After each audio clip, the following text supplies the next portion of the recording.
नमस्कार दोस्तों, अब मेरे साथ प्रदीप भंडारी के साथ सी न्यूज पे धर्म मंच पे आपका स्वागत है। फेज 2 की वोटिंग चल रही है, पर इस चुनाव 2024 के अंदर जो मुद्दा इस वक्त देश की जनता के सामने रखा गया है, वो लग रहा है रखा गया है सनातन बनाम तुष्टीकरण। और सवाल इसीलिए उठ रहा है कि क्या इस देश के अंदर मुस्लिम आरक्षण वापस से आ जाएगा। दोस्तों, प्रधानमंत्री नरेंद्र मोदी कांग्रेस पार्टी को लगातार घेर रहे हैं कि कांग्रेस पार्टी कर्नाटका के मॉडल को वापस लाना चाहती है और इस देश में SC, ST, OBC के रिजर्वेशन को मुसलमानों को देना चाहती है। इस पर कांग्रेस पार्टी बचाव कर रही है कि ऐसा कुछ नहीं है। क्या इस पे सच्चाई? मेरे साथ में सबसे बड़े एक्सपर्ट जुड़ने वाले हैं जो धर्म के ऊपर, जिनके ज्ञान को देश सुनता है, और आज इसी के ऊपर काफी गर्म, सच्ची और देशहित में बहस होने वाली है। पर अभी तक मुस्लिम आरक्षण पे देश में क्या बहस चल रही है, उसका एक छोटा सा ट्रेलर देखिए।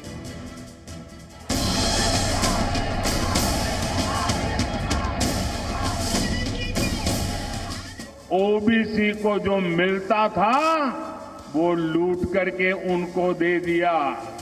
24 की लड़ाई में जहां एक तरफ कई धार्मिक मुद्दे उठे हैं, तो उनमें सबसे नया है मुस्लिम आरक्षण। वो आरक्षण जो अब कांग्रेस के लिए सबसे नई मुसीबत बन गया है। पीएम मोदी अपनी हर रैली में इस मुद्दे को जोर शोर से उठा रहे हैं। मोदी का दावा है कि कांग्रेस की सरकार आई तो ओबीसी को मिलने वाला आरक्षण छीनकर मुसलमानों को दे दिया जाएगा। पीएम हमलावर हैं तो कांग्रेस सफाई दे रही है। ये कर्नाटक में आरक्षण 1994 में लागू हुआ था। 30 साल हो गए हैं। आज हम इसी मुद्दे पर बड़ी बहस करने जा रहे हैं, जिसमें बड़ा सवाल है कि क्या कांग्रेस जीती तो देश में मुस्लिम आरक्षण लागू हो जाएगा। मैं चाहता हूं कि आज मेरे जितने भी पैनलिस्ट हैं वो खुल के बहस करें, लीपा पोती की बातें ना करें, सीधी बात करें, और जो सीधी बात नहीं करेगा उसको मैं जरूर टोकूंगा। मेरे साथ में आज विष्णु शंकर जैन जी के लिए जोरदार तालियां हो जाए।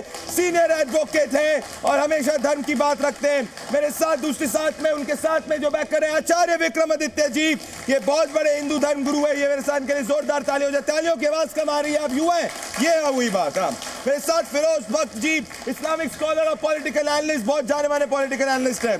मेरे राइट में और इस टॉपिक के लेफ्ट में मेरे साथ हाजिक खान जी हैं जो इस वक्त काफी बड़े इस्लामिक स्कॉलर हैं। मेरे साथ सीनियर एडवोकेट असगर अली खान जी हैं, इस्लामिक स्कॉलर हैं जो जुड़ रहे हैं। और मेरे साथ में शेख अलीमुद्दीन आजदी जी हैं जो सीनियर इस्लामिक स्कॉलर है, जो मेरे एक्सट्रीम राइट में, इनके लिए भी जोरदार तालियां हो जाए। तो देखिए, मैं चाहूंगा आप सभी खुल के बहस करें, कुछ घबराहट नहीं है, मेरी बहस में सीधी बात की जाए। और मैं शुरुआत करना चाहूंगा विष्णु शंकर जैन जी और आपके साथ में हाजिक खान जी के साथ में।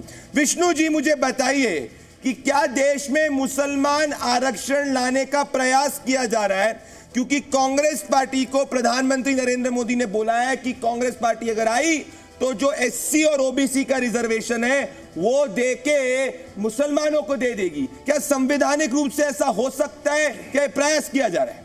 नहीं, देखिए, प्रयास तो बहुत दिनों से किया जा रहा है और इसका उदाहरण आंध्र प्रदेश में भी मिलता है, कर्नाटक में मिलता है, जहां पे ऐसे मुस्लिम आरक्षण की कवायद की गई और उसको आंध्र प्रदेश हाई कोर्ट के 5 जज बेंच ने अनकॉन्स्टिट्यूशनल भी डिक्लेयर किया। अभी मामला सुप्रीम कोर्ट में हाल में चल रहा है, जिसमें कर्नाटक सरकार ने एफिडेविट दिया और ये कहा कि मुस्लिम आरक्षण इस देश की संविधान की मूल आत्मा के खिलाफ है। अब इसकी जरा तह में जाते हैं और मैं आपको बताना चाहता हूं page number 351 volume 8 constitutional assembly debates का, जो सरदार वल्लभ भाई पटेल ने कहा था 26 मई 1949 को। और उन्होंने कहा था कि अगर इस देश की माइनॉरिटी अपने पॉपुलेशन के आधार पे इस देश का बंटवारा करके एक नया देश बना सकती है, तो वो कोई ऐसी माइनॉरिटी नहीं है जिसको स्पेशल स्टेटस की जरूरत है या स्पेशल आरक्षण की जरूरत है। वो इस देश में हम उनको इक्वल राइट्स दे रहे हैं और उनको मेजॉरिटी के साथ मिलकर रहना है, ये सरदार वल्लभ भाई पटेल ने कहा। बल पाटिल के केस में सुप्रीम कोर्ट ने, आप प्लीज इसको याद करिए, बल पाटिल का जजमेंट है 2005 CC पेज 690 पैराग्राफ 23 और 35, जिसमें सुप्रीम कोर्ट ने जैन समाज के लोगों को कहा कि अगर आप माइनॉरिटी स्टेटस मांग रहे हैं तो इस देश में आप पार्टीशन की नींव को रख रहे हैं। पार्टीशन की नींव को रखी जा रही। हाजिक जी, मैं कह रहा हूं मेरे साथ शिवम त्यागी भारतीय जनता पार्टी के नेशनल स्पोक्स पर्सन और भुवन जोशी समाजवादी पार्टी के नेशनल स्पोक्स पर्सन भी जुड़ चुके हैं। इनके लिए भी जोरदार तालियां हो जाए। मैं इनके पास भी आऊंगा और युवा यहाँ पे मौजूद है जिसको जो सवाल पूछने की कोशिश करनी है हाथ बाद में उठा सकता है। युवाओं के लिए भी राउंड होगा। हाजिक जी क्या चाह रहे हैं आप? मुसलमान देश की सेकंड लार्जेस्ट मेजोरिटी है। अब भाई बंगाल सरकार कह रही है 10% रिजर्वेशन मुसलमानों को जॉब्स में देने की बात हो चुकी है और बंगाल के अंदर है विष्णु जी। आंध्र प्रदेश के अंदर मुस्लिम कोटा 2004 के अंदर लागू किया गया था, हाईकोर्ट ने उसको स्ट्राइक डाउन कर दिया था। हाजी जी आज खुलकर बोलिए, मुसलमानों को नहीं चाहिए रिजर्वेशन। देखिए प्रदीप जी, धर्म मंच आपने सजाया है और राष्ट्रीय एकता के लिए सजाया है, देश की उन्नति और विकास के लिए सजाया है और देश में जो राष्ट्रवाद है उसके ऊपर सजाया है। मैं ये कह रहा हूँ कि हिंदुस्तान में रहने वाले हमारे 140-45 करोड़ हिंदुस्तानी, जिसमें 100 करोड़ मतदाता हैं हमारे, और उन मतदाताओं को चयन करना है जो आने वाली 4 जून है कि देश में हुक्मरानी कौन करेगा। बात यह है कि 1994 में जब ये कर्नाटक में मुसलमानों को वो दिया गया था आरक्षण, ये 1994 की बात है, आज नहीं दिया गया। रही बात कि हमारी 102 सीटों पे जो पहले राउंड में चुनाव हुआ है, भारतीय जनता पार्टी घबरा रही है कि हिंदुस्तान में उनकी सरकार जा रही है हमारे देश के।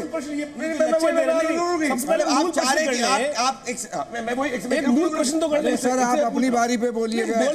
आप तो लेक्चर देना शुरू कर दिया। लेक्चर तो देंगे, बात सच्ची कहेंगे, अच्छी कहेंगे। देश के अंदर रिजर्वेशन किस लिए लाया गया? रिजर्वेशन देश में 50% हिंदुस्तानियों को दिया जा रहा है।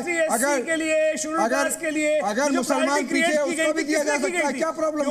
अगर राष्ट्र नागरिक नहीं है, मुसलमान राष्ट्र का नागरिक नहीं है, आप देश में चिल्लाते हैं और देश को अपना तकलीफ की तरफ ले जाना चाहिए। हमारे राष्ट्र का जो भी नागरिक है, चाहे वो दलित हो, पिछड़ा हो, मुसलमान हो, कोई भी हो, अगर वो पीछे जाता है तो हमारे देश की सरकारों की जिम्मेदारी बनती है कि उनको आगे लाए और उनको देश की उन्नति में सहयोग करें। उनकी उपेक्षा की गई इस देश के अंदर। उनकी उपेक्षा को हटाने के लिए एक कॉन्स्टिट्यूशन बेंच ने एक व्यवस्था बनाई कि रिजर्वेशन दे दिया जाए। माइनॉरिटी है ही भाई, मैं कह रहा हूं, मेरी बात सुनिए, मेरी बात सुनिए। देश में माइनॉरिटी है, देखिए मेरी बात सुनिए। अच्छा मेरी बात सुनिए, 20 करोड़ लोग माइनॉरिटी कैसे हो सकते हैं? अब मैं इस पे आऊंगा। मेरी बात है भाई, देखिए इस संविधान के अंदर पहले 3 अक्षर क्या लिखे? We the people of India. अब जब संविधान निर्माताओं ने संविधान को बनाया था, विष्णु शंकर जैन जी, और मैं आपके पास आना चाहता हूं असगर जी, इस पे हाजिक जी और विक्रमादित्य जी के पास काफी आएंगे। व्यूअर्स मुझे कह रहे हैं कि अब डिबेट जो है उस पर सच्ची बात हो रही है। उनने क्या बोला था कि मुसलमानों को रिजर्वेशन दो? नहीं बोला था। क्या उनने बोला था कि मुसलमान अगर उपेक्षित रहेगा तो उसको रिजर्वेशन दिया जाएगा? नहीं दिया जाएगा। ईडब्ल्यूएस क्राइटेरिया के अंदर जिसको देना है दो। तो आज सवाल यह है कि भाई ये कहां से आए? संविधान की मूल धारा के अगेंस्ट विष्णु जी और फिर असगर जी आएंगे। पहले विष्णु जी फिर असगर जी। आर्टिकल 299 ड्राफ्ट कॉन्स्टिट्यूशन था, जब संविधान सभा में डिबेट हो रही थी, उसमें यह प्रस्ताव था कि मुस्लिम्स के लिए उसको स्पेशल चश्मे से देखा जाए।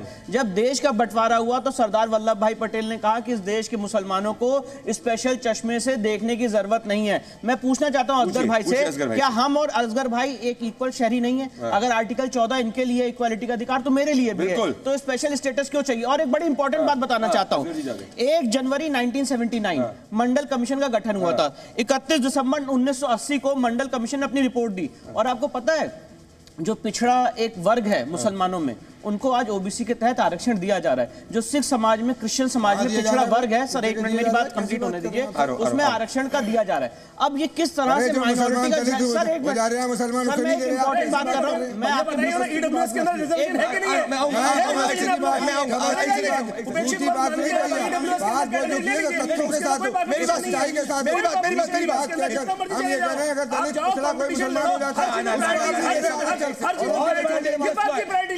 देश में रख लिया। सुनिए, अच्छा मुझे बताइए, मैं असगर जी, मैं संविधान, हाजिक जी के और विक्रमादित्य जी और फिरोज जी के पास में सबके पास होगा, फिर मैंने असगर जी के पास होगा। मैं संविधान वाले पॉइंट पे पहले रहूंगा और फिर आचार्य विक्रमादित्य जी और हाजिक जी मैं मूल प्रश्न पूछूंगा। संविधान की धारा आर्टिकल 15 क्या करती है? असगर जी सुनिएगा, सुनिए ना, मैं अरे संविधान पढ़ने दीजिए ना, सुनिए, आप तो बहुत संविधान के आप दोनों ज्ञात हैं। State shall not discriminate against any citizen on ground of religion, state किसी भी नागरिक से धर्म के आधार पे जो है वो डिस्क्रिमिनेट नहीं कर सकता। मतलब अगर सरकार की कोई पॉलिसी हो तो ये नहीं देखा जाएगा कि असगर है कि विष्णु है। अगर असगर विष्णु गरीब है, सरकार की पॉलिसी के अंदर इन्वॉल्व है, तो भाई असगर को भी दो, विष्णु को भी दो। असगर को प्रेफरेंस विष्णु के ऊपर क्यों दी जा रही है, बताइए मुझे। देखिए, सबसे पहला सवाल तो यह है कि इस बात को क्लियर किया जाए कि यहाँ के मुसलमान क्या इस मुल्क के सिटीजन हैं या नहीं। अगर इस मुल्क के मैं तो मानता हूँ ये मुल्क सिर्फ, हम तो कहते हैं सीना ठोक के और सीना से फख्र करके कि ये मुल्क हमारा है और हमारे बुजुर्गों की कुर्बानियों, हमारे बुजुर्गों की कुर्बानियों का सिला है।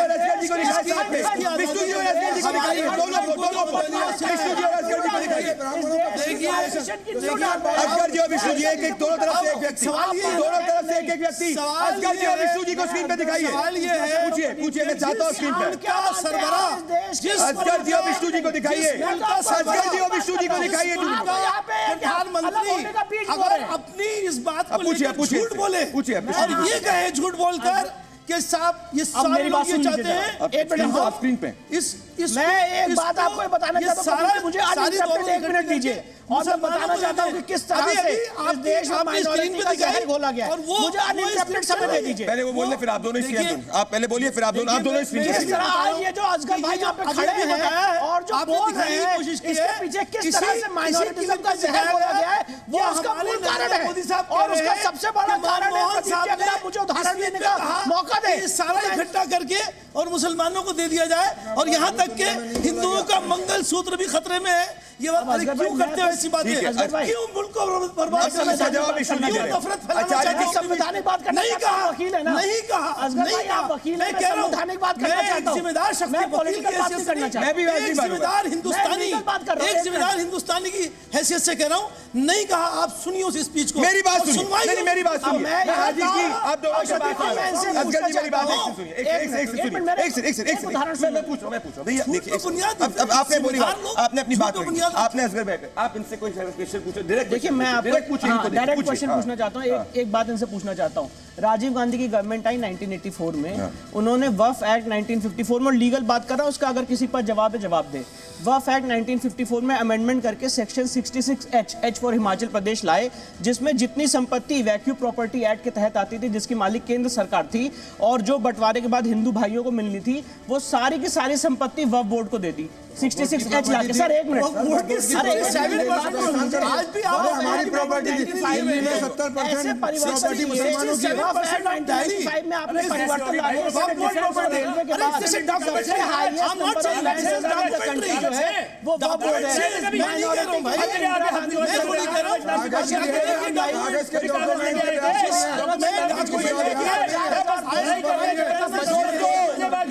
यूथ है, मेरे सामने यूथ है। विष्णु 10 सेकंड अपनी बात कंप्लीट प्लीज करिए। मैं ये कहना चाहता हूं कि जो इस देश में माइनॉरिटिज्म का जहर घोला गया है, आज उसका ही कारण है। अगर मैं आपको बोलना चाहता हूं कि अगर आज मुस्लिम देश के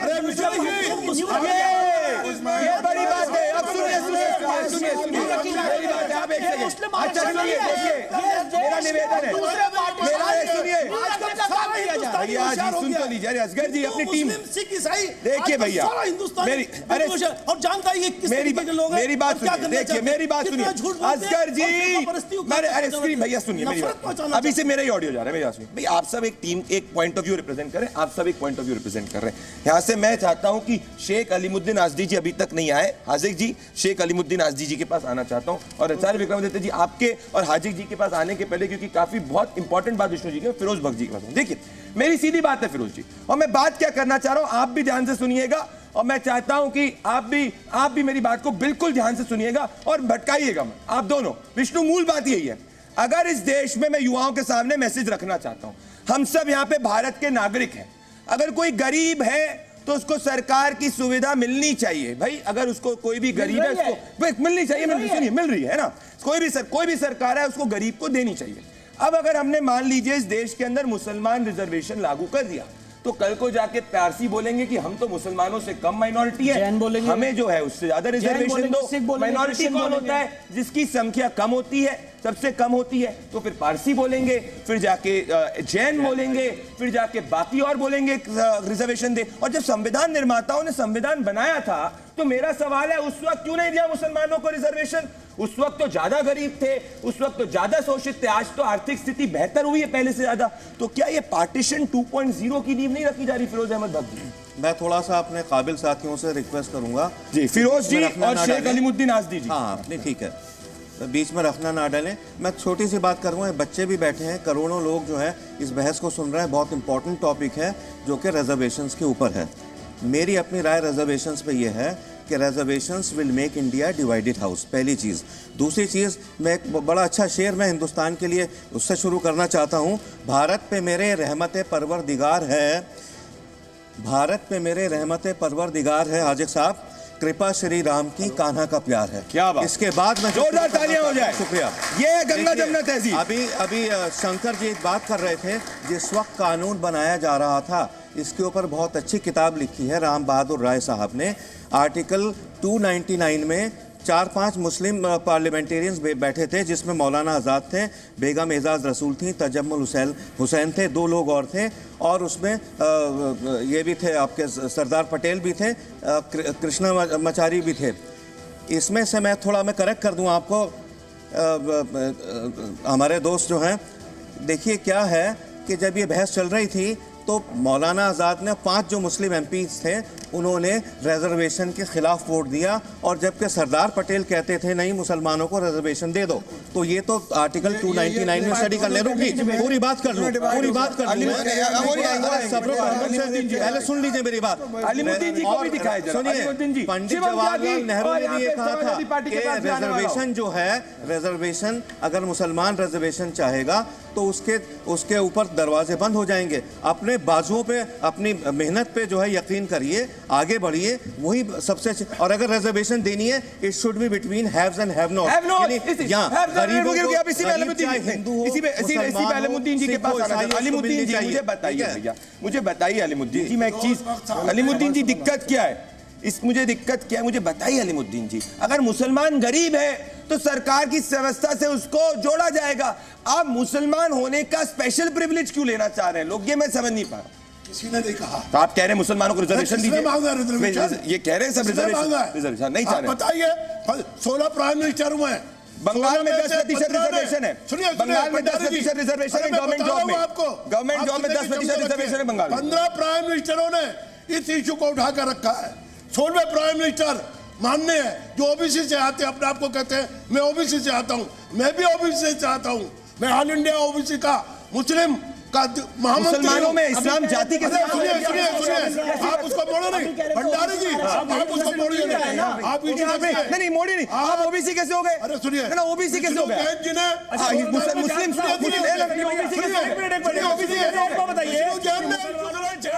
ये बताइए, आप पूछिए और क्वेश्चन बताइए, मुसलमानों में जात पात है? नहीं होती है जात पात। ईमान की बात कर रहे हैं, यही मुद्दा बनाते हो आप।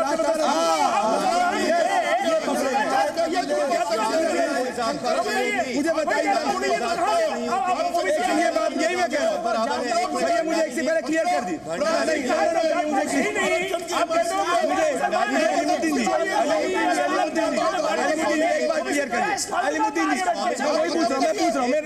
अलीमुद्दीन जी, एक बड़ी अहम बात क्लियर कर दूं, ये क्या इस्लाम के अंदर कोई जात पात नहीं होती। क्या बोल रहे हैं आप अलीमुद्दीन जी? सब बराबर होते हैं। क्या बोल रहे हैं? सब बराबर है। जात पात तो कल्चर से लेनी मुसलमानों ने, नहीं लेनी चाहिए।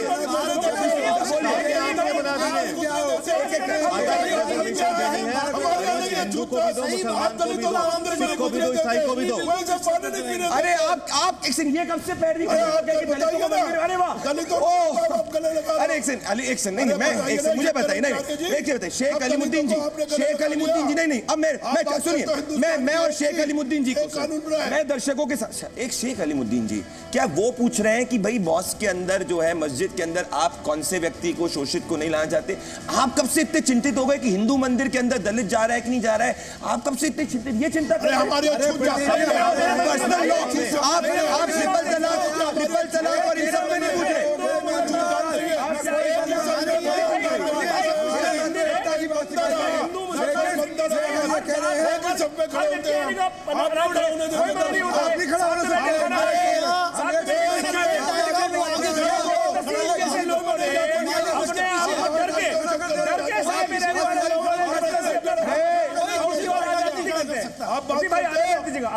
मैं आना चाहूंगा, मेरी बात सुनिए, एक बात बोल लेना चाहता हूँ, मैं शिवम त्यागी जी, मेरा बात सुनिए, मेरी बात सुनिए, मेरी बात सुनिए, मेरी बात सुनिए,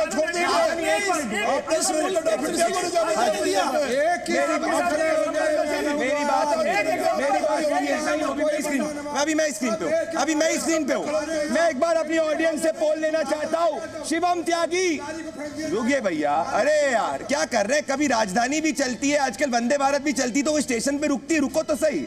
मैं एक पोल लेना चाहता हूँ, युवा यहाँ पे कौन से युवा कहते हैं कि धर्म के आधार पे रिजर्वेशन होना चाहिए? वो हाथ उठाए। किसको लगता है कि गरीब को सरकार की व्यवस्था मिलनी चाहिए, गरीबी क्या गरीब रेखा के हिसाब से रिजर्वेशन होना चाहिए? हाथ उठाइए। भारत के हर नागरिक को मिलना चाहिए, हर नागरिक को, जो भारत के हर नागरिक को। अरे अब चलिए, अब मैं शिवम त्यागी, हाजिक जी, मिलना चाहिए। अरे भैया क्या हो गया? हाजिक जी, हर नागरिक को रिजर्वेशन कैसे दें? पिछड़ा है, पिछड़ा हुआ है, नीचे ये थोड़ा सा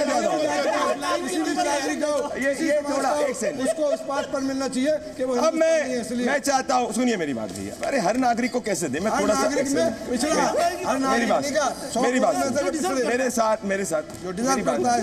मेरे साथ यहाँ पे समाजवादी पार्टी और बीजेपी से भी, पर हर नागरिक को रिजर्वेशन, हर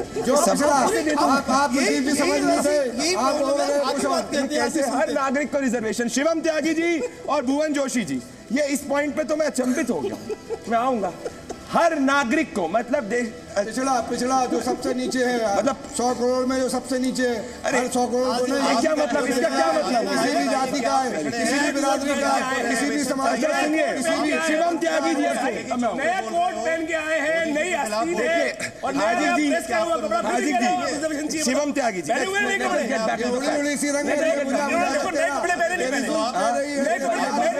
कपड़े पहने हुए, इसके बाद कह रहे हैं कि भाई साहब चलिए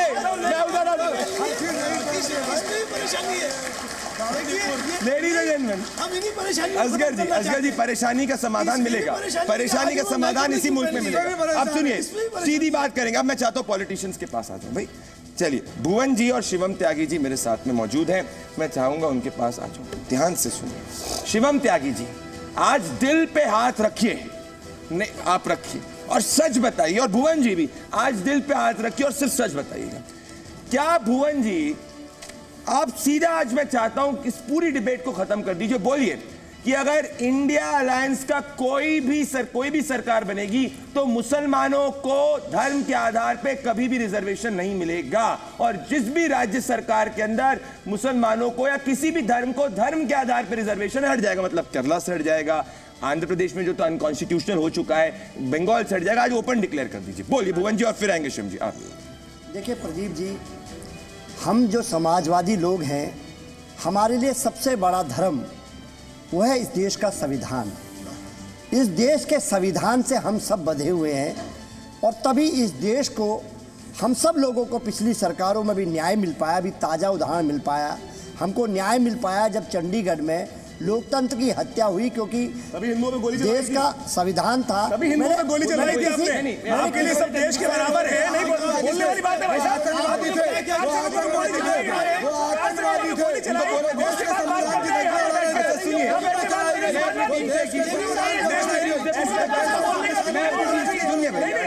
मैं अपनी टीम से पूछना चाहता हूँ, मैं ऊपर जाना चाहता हूँ पॉलिटिशियंस के पास, मैं नेताओं के पास ऊपर जा सकता हूँ, मैं जा सकता हूँ ऊपर, मैं जा सकता हूँ, मैं ऊपर चल सकता हूँ।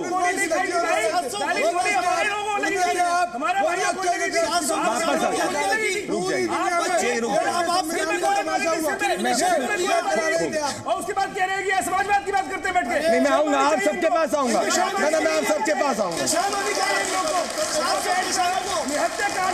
मैं ऊपर आ रहा हूँ, आज समाजवाद की बात कर रहे हैं, समाज को शिक्षा देने की बात कर रहे हैं। शर्म आनी चाहिए। मेरी बात एक दिन की सजा दी, जब भी कोर्ट ने एक दिन की सजा दी, एक दिन की सजा दी, कि सही बात लोगों तक पहुंचे। आचार्य जी कभी नहीं चाहिए। समाजवाद किसको कहते हैं? शिवम त्यागी जी, समझने की जरूरत है। अरे सुनिए, अरे आप लोग ने आपको जानते नहीं समाजवादी किस चीज को नाम है? अरे सुनिए, अरे आप बोलिए ना, आप डिफेंड कर पाएंगे अपने आप को। आप सुनिए मेरी बात, आप डिफेंड कर पाएंगे। मेरी बात सुनिए, मैं आप सिर्फ चाहता हूँ भुवन जी और शिवम जी, अब मेरा हाजिक जी मेरी बात ध्यान से सुनिए, मैं चाहता हूँ नेताओं से मैं एक बार ले लूँ। सुनिए, अब मेरा एक मैं रुकिए भुवन जी और शिवम जी थोड़े से एजी हो रहे हैं, मैं आ रहा हूँ शिवम जी कुछ बोलने के लिए। जैसे होता है ना कि उसेन बोल्ट रनिंग के जस्ट पहले जैसे रेडी होता है वो 10 सेकंड शिवम जी रेडी हो रहे। एक से सुनिए भुवन जी और शिवम जी, मैं चाहता हूँ अपने पैनल से यहाँ पे, क्योंकि डिबेट का काफी मैं इनके पास थोड़ा सा आचार्य विक्रमादित्य जी थोड़ा सा और कोई नहीं, अब मैं करूंगा हाजिर जी सुनिए, अब मेरा रिक्वेस्ट, मेरा निवेदन है, मैं चाहता हूँ नेता आज प्लीज ओपन, अब कोई आज ओपन आप डिक्लेयर कर दीजिए कि आप धर्म के आधार पर रिजर्वेशन नहीं करेंगे और ओपनली आज एक स्टेटमेंट सपा से चले जाए। ये मैं चाहता हूँ शिवम जी और भुवन जी स्क्रीन पे रहेंगे, पहले शिवम जी आएंगे और फिर पहले भुवन जी आएंगे और फिर शिवम जी आएंगे। प्रदीप जी, हमारे समाजवादियों के लिए सबसे बड़ा धर्म हमारा संविधान है और मैं कहना चाहता हूं, और हमारे लिए हमारा गीता और कुरान हमारे लिए हमारा अधिकार पत्र है, जो युवाओं की बात करता है, जो युवाओं की नौकरी की बात करता है, किसानों की बात करता है, महिलाओं की बात करते हैं। यहाँ पर आपने बहुत सारे हमारे युवा साथियों को बैठाया है, ये हमारे युवा साथियों को आपने बैठाया है। मैं इनके माथे में इस देश के युवाओं के माथे में चिंता की लकीरें देख पाता हूं रोजगार के लिए। जब रोजगार की बात आती है तो मैं इनके युवाओं के माथे पे चिंता की लकीरें देखता हूं। जब युवाओं के रोजगार की बात होती है, बात होनी चाहिए रोजगार की, बात होनी चाहिए महंगाई की, बात होनी चाहिए भ्रष्टाचार की, जो सबसे बड़ा घोटाला भारतीय जनता पार्टी ने करा, उस घोटाले की बात होनी चाहिए। देश के नौजवानों के रोजगार की बात होनी चाहिए, जो परीक्षाएं लीक हो रही है, ये लीक हो रही है की बात होनी चाहिए। शिवम त्यागी, अरे शिवम हाजिर जी, अगर आप लोकतंत्र में इस पैनल पे अगर मेरा पैनल लोकतंत्र में विश्वास रखता है, अगर मेरा पैनल हाजिर जी, आचार्य विक्रमादित्य जी, अगर आप लोग लोकतंत्र में विश्वास रखते हैं तो मैं चाहूंगा शिवम त्यागी जी को आप बोलने का मौका दे। वो अभी तक सुन रहे हैं। अब शिवम त्यागी जी और भुवन जी ने अपनी बात रखी। शिवम त्यागी जी, मैं कह रहा हूं कि ये कह रहे ओपनली ये संविधान में विश्वास रखते हैं, मैं चाहता हूं ओपनली आज सब कहें कि हम धर्म के आधार पर रिजर्वेशन नहीं चाहते। शिवम त्यागी जी, आप क्या समाजवादी पार्टी, आपका अलायंस पार्टनर की बात पर विश्वास रखेंगे? सबसे पहले आज समाजवादी के प्रवक्ता जब बोले ना, तो मुझे विश्वास हो गया कि आजकल ये बच्चे जो हैं, आजकल ये देश जो है पॉलिटिशियंस को सुनता क्यों नहीं है। इतने बोरिंग हो गए हैं, बोलते बोलते वही रनिंग कमेंट्री चल रही। अरे कुछ तो ऐसा लाओ जो बच्चे सुने। दूसरा, प्रदीप जी, मेरा विरोध है आपसे, लोगों को नीचे बिठा के हमें पहले माले पे क्यों बिठा दिया भैया, हम इनके बीच में बिठा देते, हम सुन लेते, कोई बात नहीं। इतनी दूर बैठ के कम्युनिकेशन हो नहीं पा रहा है। और तीसरा, रिजर्वेशन धर्म के आधार पे नहीं हो सकता। वो चाचा 50,000 रुपए का रेबन का चश्मा पहन के आरक्षण मांग रहे हैं, बताइए। सबसे देखिए, ये दिखाइए,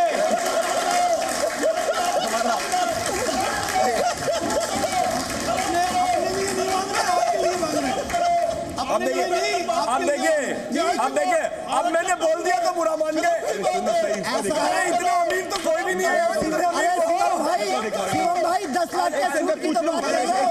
शिवम भाई 10 लाख के सूट की बात हो, 10 लाख के सूट की भी बात हो।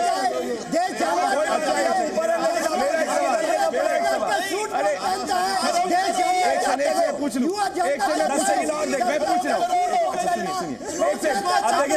अब देखिए बताइए 10 लाख का सूट कौन नेता पहनता है? आपके पार्टी का कौन नेता 10 लाख का सूट पहनता है? अरे मैं बताइए देश को बताइए ना आप मेरे दोस्तों भाई बताइए चश्मे की बात आइए। माननीय प्रधानमंत्री कौन सा चश्मा पहनते हैं? माननीय प्रधानमंत्री कौन से देश का पहन रखते हैं? देश को बताइए जब चश्मे की बात होगी तो प्रधानमंत्री कौन सा चश्मा पहनते हैं? प्रधानमंत्री कौन सी कलम रखते हैं? यही हमारा प्यार है कि 10 लाख का सूट पहनते हैं। बताइए देश युवाओं को भ्रमित देखिए ये गारंटी है, ये गारंटी है, ये गारंटी है, ये गारंटी है, गारंटी है। एक सेकंड भाजपा वालों की गारंटी है। आपको कुर्सी इधर को करनी पड़ देगी, इतनी अच्छी बोलेगी भाजपा। सुनिए मैंने बोला चाचा को ये समाजवादी वाले क्यों उछल रहे हैं भाई? बताइए 10 लाख का सूट कौन पहनता है? बताइए शिवम जी ये युवा आप बताइए। अरे एक चीज बताइए, मेरा समझ नहीं आ रहा भैया। एक सेकंड, दो ही चीजें। अरे एक सेकंड कौन पहनता है? भुवन जी क्या बात हो गई भैया? भुवन जी क्या बात हो गई? अरे एक सेकंड जानना चाहता है, बताइए इस मंच के माध्यम से। हम लोग रैली में नहीं है। पहनते कि नहीं पहनते? बताइए शिवम भाई देश के युवाओं को क्या 10 लाख का सूट पहनने के लिए आप लोग अभी किसी की आवाज नहीं जा रही। 10 सेकंड सुनिए नहीं रुक जाइए, मुझे एक सेकंड नहीं एक सेकंड 10 सेकंड फिरोज जी ये क्रॉस टॉक नहीं है। फिरोज जी 10 लाख के सूट की बात तो बताओगे ना? फिरोज जी आप 10 लाख के सूट की बात नहीं बताओगे? आप किसी के आम आदमी के चश्मे की बात बताओगे? मैं चाहता हूँ मैं इस वक्त तो नहीं रहा हूँ। प्रदीप जी शिव मारो, मैं चाहता हूँ कि इस वक्त कोई कौन सा चश्मा मेरी बात ध्यान से सुनिए, मैं दर्शकों से बात बताइए उनको कौन सा आप नहीं हो आप नहीं है सबसे मैं दर्शकों से बात कर रहा हूँ। मैं दर्शकों से बात कर रहा हूँ। युवाओं को मेरी बात 10 सेकंड मेरी बात सुन तो आपके पास ही मैंने एक बात बोली उनके चाचा के ऊपर। मेरी बात ध्यान से सुनिए। ये इधर कौन से ऊंचा क्यों उछल रहे हैं? मैं दर्शकों से बात करना चाहता हूँ। देश के प्रधानमंत्री का पैन बताइए, देश के प्रधानमंत्री का 10 लाख का सूट बताइए ना आप लोग क्यों नहीं बताते? देश के युवाओं को नौकरी नहीं मिल पा रही है, देश के युवाओं की परीक्षा लीक हो रही है, देश के बच्चे अपनी जब परीक्षा लीक होती है धरने पे बैठते हैं, उन पे लाठियां चार्ज हो रही है। बताइए शिवम जी देश को बताइए, युवाओं को बताइए, बनियान में फिरे देश को बताइए ये परीक्षा उसको। अच्छा मेरी बात सुनिए, परीक्षा लीक होती है ये आपके हमारे ऑडियंस से कह रहा हूँ। भुवन जी आत्महत्या कर दी उनकी सरकार ने। मैं सीधी बात करूंगा और इस वक्त आप में से किसी का ऑडियो नहीं आ रहा।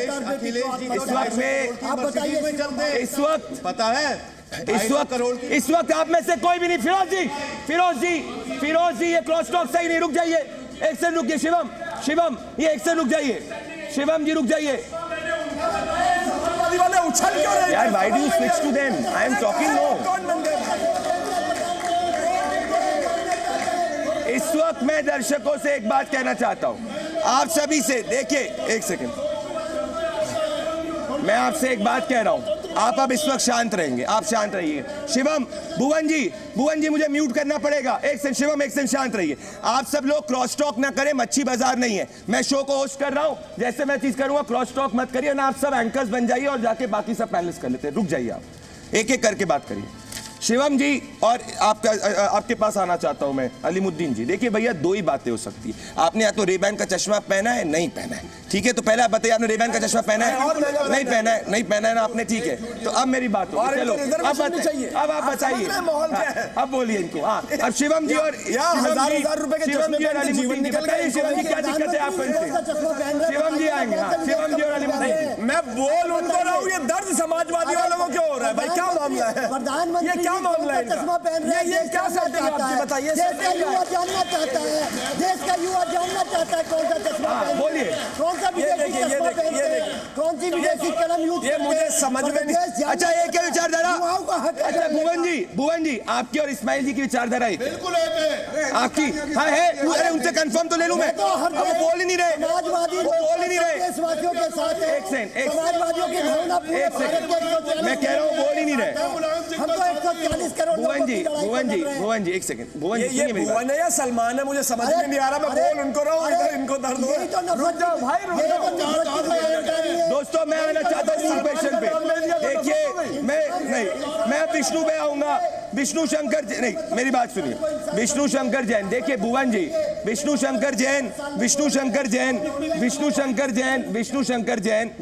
जैन, हाजिक जी और आचार्य विक्रमादित्य जी। मैं देखिए आपसे एक चीज मैं कहूं, इस वक्त सच में बताऊं, मैं डिबेट के अंदर ना आप ना थोड़ा सा एजी हो रहे हैं। इसमें आप थोड़ा एजी हो रहे हैं। एक बार को 8 बार आप एक ही चीज को बोल रहे हैं। रेबैन के चश्मे से आप बहुत एजी हो चुके हैं। नहीं पहना तो नहीं पहना, पहना तो गर्व से बोलिए, पहना क्या घबरा आगे चल रहा है। सुनिए मेरी बात, अब मेरी बात, अब मैं आना चाहता हूँ। हाजिक जी से नहीं पूछूं मैं, हाजिक जी से नहीं पूछूं मैं, हाजिक जी से नहीं पूछूं, हाजिक जी से नहीं पूछूं, हाजिक जी से नहीं पूछूं मैं, हाजिक जी से नहीं पूछूं मैं, हाजिक जी सड़कधारी नहीं, हाजिक जी से नहीं पूछूं मैं, हाजिक जी से नहीं पूछूं मैं। पसमानदा लोगों की मदद करते हैं तो एक चीज करिए, मेरी बात है विष्णु जी मेरी बात ध्यान से सुनिए। और मैं चाहता हूं, देखिए डिबेट के डेकोरम को रखेंगे, सब लोग बोल पाएंगे। डिबेट के डेकोरम को रखेंगे। 1959 में 23 जुलाई 1959 में जवाहरलाल नेहरू सरकार ने 23 जुलाई 1959 में जवाहरलाल नेहरू की सरकार ने एक सर्कुलर निकाला था विष्णु जी, और कहा था कि अगर माइनॉरिटी मतलब मुस्लिम समाज अगर SC ST के बेनिफिट्स को लेना चाहता है, ये मैं नहीं कह रहा हूं, जवाहरलाल नेहरू जी का सर्कुलर है। हाजिक जी ध्यान से सुन लीजिएगा, मैं नहीं कह रहा दोस्तों, ये मैं नहीं कह रहा हूं, ये जवाहरलाल नेहरू जी का 46 या 59 की तरफ से सुनिए मेरी बात, है ना। कहा था कि अगर मुसलमान समाज विष्णु जी आएंगे और आप में से आप चूज कर लीजिए। क्या होता है ना, मैं हाजी जी से बोलता हूं तो वो कहते नहीं उनको मौका दी, एक आप में से जो भी एक आ जाए, जो भी हाजी जी आप डिसाइड कर लीजिए कौन आ जाएगा। इधर से विष्णु जी आएंगे, उसके बाद शिवम जी, मैं चाहता हूं आप उसके बाद आए डिबेट में और आप और भुवन जी साथ में आए, और भुवन जी जितना जोर से भी बोलेंगे तब भी ऑनर वही कैमरे माइक से ही जाने वाला है, तो आप निश्चिंत रहिए। सुनिए हम तो चश्मा पूछ रहे हैं। सुनिए 23 जुलाई 1959 प्रधानमंत्री जी का 23 जुलाई 1959 को जवाहरलाल नेहरू जी की सरकार ने एक सर्कुलर निकाला था, जिस सर्कुलर के अंदर यह कहा गया था कि माइनॉरिटीज विष्णु जी, मुसलमानों को अगर अपना बेनिफिट्स चाहिए SC ST रिजर्वेशन का, ध्यान से सुनिएगा, तो फिर वो मुसलमान के नायदे से नहीं ले सकते। करेक्ट। तो अगर आपको SC ST के बेनिफिट्स लेने हैं, OBC के बेनिफिट लेने हैं, तो फिर आपको जो है हिंदू धर्म के अंदर आना होगा। विष्णु जी अगर चाहिए तो घर वापसी कर लो। विष्णु शंकर जैन, विष्णु शंकर जैन, विष्णु शंकर जैन, अब विष्णु शंकर जैन और असगर जी, विष्णु शंकर जैन और असगर जी, दोनों स्क्रीन पे विष्णु शंकर जैन और असगर जी, विष्णु शंकर जैन और असगर जी को शोर शराबे में जो एक इम्पोर्टेंट बात है वो रह जाती है। घर में तो पहले ही बैठे हैं मुसलमान, DNA एक है, तो घर वापसी की बात नहीं करनी चाहिए। क्यों नहीं करनी चाहिए?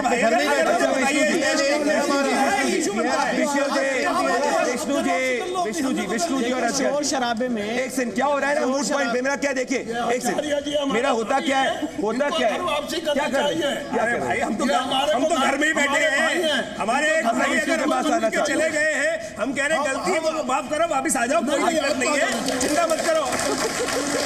विष्णु जी अब एक सेकंड, अब let's get on to action. मैं चाहता हूं मेरी टीम से, मैं चाहता हूं कि थोड़े मूड पॉइंट पे आ जाओ, मैं विष्णु और असगर जी के पास आऊंगा। मैं लेट्स एक फॉर्मेट कर रहा हूं मैं, ठीक है, विष्णु और असगर जी, फिर शिवम और भुवन जी, और उसके बाद हाजिक जी और आचार्य विक्रमादित्य जी, फिर अब उसके बाद आप भी, और सुनिए मेरी बात ध्यान से, और अगर आप सब इस चीज को फॉलो करेंगे तो सबको मौका मिलेगा, अदरवाइज कोई भी बात नहीं जाएगी। एक राउंड के लिए हम ये फॉलो कर लेते हैं, ठीक है विष्णु जी, और मैं चाहता हूं युवा भी इस बात को ध्यान से। तो ये जवाहरलाल नेहरू जी ने कहा था, मैं चाह रहा हूं कि एक पॉइंट यहां क्रॉस जाए, तो मतलब नेहरू जी की सरकार भी ये मानती थी कि मुसलमानों को मुसलमान होने के लिए रिजर्वेशन नहीं देना चाहिए। तो जब अभी ये मुस्लिम रिजर्वेशन की बात सामने आई है, कई स्टेट्स गवर्नमेंट जॉब्स के अंदर अगर मुस्लिम रिजर्वेशन की बात करें, बताऊं खतरनाक क्यों है, क्योंकि इस देश में एक आई थी रिपोर्ट, सच्चर कमेटी रिपोर्ट, आपको अच्छी तरीके से याद आया था। जी मैं 10 सेकंड में यही कहना चाह रहा हूं, पिछले 50 साल से सरकार हम दो हमारे दो लिखती आ रही है दीवारों पे, वो उसको तो मान नहीं रहे, आप सोच रहे हैं कि वो आपकी बात मानेंगे?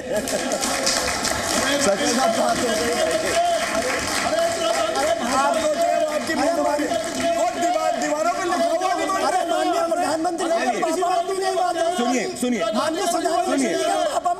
विष्णु जी जी बात दरअसल ये है कि इस देश में जब भी धर्म के आधार पे रिजर्वेशन की बात सुप्रीम कोर्ट में गई है, धर्म के आधार पे रिजर्वेशन की बात जब भी कोर्ट में गई है, तो भुवन जी यार आपसे तो नहीं इस वक्त, भवन जी रुक जाइए, अरे आपके बच्चों की तो बात नहीं कर रहा, किसी और के बात तो नहीं कर रहा, रुकिए। नहीं, मैं तो पूछना चाहता हूँ माननीय प्रधानमंत्री जी के मम्मी पापा ने वो बात मानी, उनके कितने बच्चे हैं? भुवन जी मैं तो समझ नहीं पा मुझे ना एक भुवन जी प्रधानमंत्री जी के मम्मी पापा रोको भैया, रोको इनको, रोको। सुप्रीम कोर्ट में मैं फैक्ट्स बात करूं। Haji ji, let me talk some facts, thank you. Supreme court में जब ये मामला गया है, हाई कोर्ट में मामला गया है, हमेशा धर्म के आधार पर रिजर्वेशन को स्ट्राइक डाउन कर दिया गया, इट्स अ फैक्ट। तो मुझे बताइए इसको वापस से रीइंट्रोड्यूस करना क्या जिन्ना की स्ट्रेटेजी का पार्ट नहीं है? देखिए पहले आप आएंगे और असगर जी, इन दोनों को प्लीज स्क्रीन पे दिखाइए। इंपॉर्टेंट प्रश्न पूछा है और मैं आपको उदाहरण दे रहा हूं। सर एक मिनट, मुझे अपनी बात को कंप्लीट करने दीजिए। आंध्र प्रदेश हाईकोर्ट बोलने नहीं देते। देखिए भक्त जी, सही तरीका नहीं, भक्त जी इनके बाद मुझसे पूछ लीजिए। मैं पूछूंगा, आप रिलैक्स करिए, बहुत टाइम है डिबेट में। देखिए आंध्र प्रदेश मैं चाहता हूं, मैं एक से रुके, मेरी टीम से मैं चाहता हूं कि जब मैं कहूं विष्णु जी और इनको तो इससे की वो चीज है। Vishnu ji please go ahead. देखिए सबसे इंपॉर्टेंट बात यह है कि आंध्र प्रदेश हाईकोर्ट की 5 जज बेंच ने जो मुस्लिम आरक्षण है उसको रिजेक्ट किया था और अनकॉन्स्टिट्यूशनल डिक्लेयर किया था। आर्टिकल 15(1) आपने बिल्कुल सही पढ़ा, जो धर्म के आधार पे किसी को भी स्पेशल स्टेटस देने के लिए मना करता है। पर दिक्कत क्या है, जैसे ही इस देश का बंटवारा हुआ और संविधान की संरचना हुई, वहां से एक मुस्लिम वोट बैंक के तहत इस तरह की राजनीति शुरू हो गई और उसका उदाहरण सबसे पहले मिलता है वक्फ एक्ट 1954 में, जिसमें मुस्लिम समाज के लोगों को स्पेशल स्टेटस दिए गए और ये कहा गया कि वो किसी भी संपत्ति को अपनी संपत्ति घोषित कर सकते हैं। आज का आंकड़ा यह है कि डिफेंस और रेलवे के बाद 2008 के आंध्र प्रदेश हाईकोर्ट के आंकड़े इस समय तो बहुत ज्यादा बढ़ गया होगा। डिफेंस और रेलवे के बाद इस समय वक्फ जो है 3rd largest owner of land है इन द कंट्री। ये मेरे आंकड़े नहीं, आंध्र प्रदेश हाईकोर्ट के आंकड़े। इसके बाद आपने places of worship act 1991 introduce कर दिया। इसके बाद आपने सच्चर कमेटी 2005 इंट्रोड्यूस कर दिया। इसके बाद आपने हज सब्सिडी को इंट्रोड्यूस कर दिया। इसके बाद इंदिरा गांधी ने 7 पॉइंट प्रोग्राम लाके माइनॉरिटीज को 4200 करोड़ रुपए का स्पेशल बजट दे दिया। और हद तो तब हो गई प्रदीप जी कि अगर आज मैं अपने बच्चे को वेद पाठ और शिक्षा देना चाहूं तो मैं अपने इंस्टीट्यूशंस खोल के नहीं दे सकता हूं। पर आज मुस्लिम समाज के लोग मदरसा एक्ट के तहत अपने बच्चों को स्पेशल शिक्षा दे सकते हैं और उनकी फीस को रेगुलेट कर सकते हैं और अपने पूरे इंस्टीट्यूशंस को रेगुलेट कर सकते हैं। इसके बाद भी उनको रिजर्वेशन चाहिए तो यहाँ पे आप ये देश, आप रिजर्वेशन नहीं मांग रहे, आप इस देश में पार्टीशन, इस देश का दूसरा विभाजन कराना चाह रहे हैं। मैं पूछना चाहता हूँ, मैं सारे पैनल से पूछना चाहता हूँ प्रदीप जी, ये बता दे जरा, जो लोग इस समय कायदे की बात करते हैं, जैसा कानून कोई हिंदू समाज के लिए है क्या? प्लेसेस ऑफ वर्शिप एक्ट जैसा कानून कोई हिंदू समाज के लिए है क्या? कोई सच्चर कमेटी हमारे लिए कभी बनी क्या? आज आपने इस देश की बहुसंख्यक को मजबूर कर दिया है कि वो अपने अधिकारों के लिए कोर्ट जा रहा है। आज आपको पता है काशी और मथुरा में 30 साल तक इसलिए सरकारें लटकाती रही क्योंकि प्लेसेस ऑफ वर्शिप एक्ट 1991 सरकार लाई, हमारे लिए ऐसा कभी कोई कानून नहीं आया। आपने इस देश की माइनॉरिटी को आज दूसरे दर्जे का नागरिक बनने पे मजबूर कर दिया। अरे सुन लीजिए, और आप रिजर्वेशन मांग रहे हैं? नहीं, हद हो गई। आप रिजर्वेशन मांग रहे हैं, इस देश की माइनॉरिटी को आपने सेकंड ग्रेड सिटीजन बना दिया। Second grade citizen. सुन लीजिए, 2 लाइनें अभी तक 1 सेकंड वापस से, एक सेकंड विष्णु भाई, देखिए आप दोनों के लिए ऊपर आऊंगा। बोलिए असगर जी, बोलिए। विष्णु भाई ने बात शुरू की, मैं इनसे पूछना चाहता हूँ, कैलाश मानसरोवर की कोई यात्रा के लिए स्पेशल फंड जाता था क्या? नहीं, जो हज सब्सिडी के स्पेशल फंड था, जिसको सुप्रीम कोर्ट ने इंटरफियर किया। आप जितनी बातें कह रहे हो सब उल्टी है।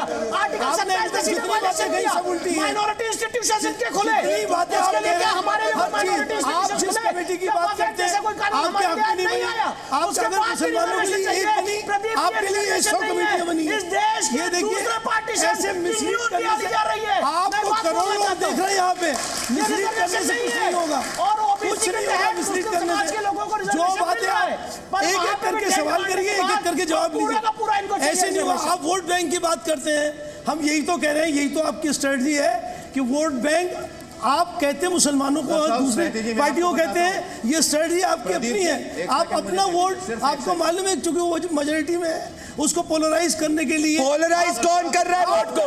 पोलराइज कौन कर रहा है वोट को? पोलराइज ये होता है वोट जब धर्म के आधार पर रिजर्वेशन हो। पोलराइजेशन तब होता है जब धर्म के आधार पर रिजर्वेशन हो। पोलराइज वोट कब होता है? पोलराइज वोट कब होता है? पोलराइज वोट कब होता है? पोलराइज वोट कब होता है? वोट पोलराइज कब धर्म के आधार पर रिजर्वेशन। आप बताइए कि वोट पोलराइज तब होता है जब धर्म के आधार पर। आप चाहते हैं कि नफरत फैले मुल्क में, एक वर्ग की बात क्यों करते हैं, सबकी बात क्यों नहीं? आप नफरत फैलाने की बात। मेरा एक सवाल है, मेरा एक सवाल है, मेरा एक सवाल है, मेरा एक सवाल है, बहुत सारे सवाल, मेरा एक सवाल है, मेरा एक सवाल है, किसने मेरा एक सवाल है, आप अपने मजहब, मेरा एक सवाल है, मेरी बात ध्यान से सुनिए। एक नहीं, रुक जाइए, क्या है ये? मेरा एक सवाल है, नफरत। आचार्य विक्रमादित्य जी, आचार्य विक्रमादित्य जी, मेरी बात ध्यान से सुनिए। आचार्य विक्रमादित्य और हाजी जिसके पहले भाई नफरत, मुझे बताइए आप। देखिए मेरे डिबेट में कोई सवाल का जवाब फोन पे किसी को नहीं मिल सकता। मेरे सवाल में किसी, मैं सीधे पूछ रहा हूं भाई, नफरत कब फैलाई जाती है? अगर हिंदू की बात करी जाए शिवम त्यागी जी, तो जब से मैं एकदम डायरेक्टली एक बार हिंदू की बात कर दी तो कैसे नफरत फैल गई? भाई नफरत तब नहीं फैलेगी कि जब बात करी जा रही है कि भाई धर्म के आधार पर रिजर्वेशन दिया जाए। यही जड़ है इस देश में कम्युनल पॉलिटिक्स का, कि जब अगर वो हिंदू की बात कर ले तो ये बोलेंगे नफरत हो रही है, पोलराइजेशन हो रही है, पर ये अगर ये रिजर्वेशन की बात करें तो ये कहेंगे पीड़ित समाज की बात की जा रही है। शिवम त्यागी और भुवम जी, आ रहा हूं। शिवम पहले जहां तक बोलिए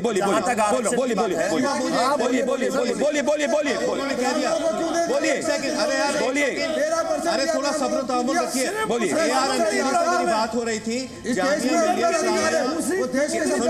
जामिया मिलिया इस्लामिया कहती थी मुझे आप रिजर्वेशन दो, तो मैंने उसके खिलाफ केस डाला हाई कोर्ट में। मुझे AR अंतुले साहब ने बुलाया, वो माइनॉरिटी मिनिस्टर थे, कहने लगे फिरोज वक्त अपना मुकदमा वापस ले लो। मैंने कहा मैं मेजॉरिटी माइनॉरिटी में यकीन नहीं रखता, रिजर्वेशन में यकीन नहीं रखता, मेहनत करता हूँ, मेहनत करके आगे बढ़ता हूँ। तो मैंने उनसे पूछा, आप बारेट लॉ हैं, आप लंदन से कानून पास करके आए हैं, आप मिनिस्टर रह चुके हैं, आप जो है चीफ मिनिस्टर रह चुके हैं महाराष्ट्र के, क्या आपने रिजर्वेशन ली? कहते हैं नहीं, मैंने अपनी मेहनत से काम किया। तो मैंने कहा आप छोटी सी सीट के लिए, छोटे से मंत्रालय के लिए क्यों भड़का रहे हैं पूरे मुस्लिम समाज को? मुस्लिम समाज बड़ा मेहनती है, मेहनत करके आगे बढ़ेगा, रिजर्वेशन से नहीं।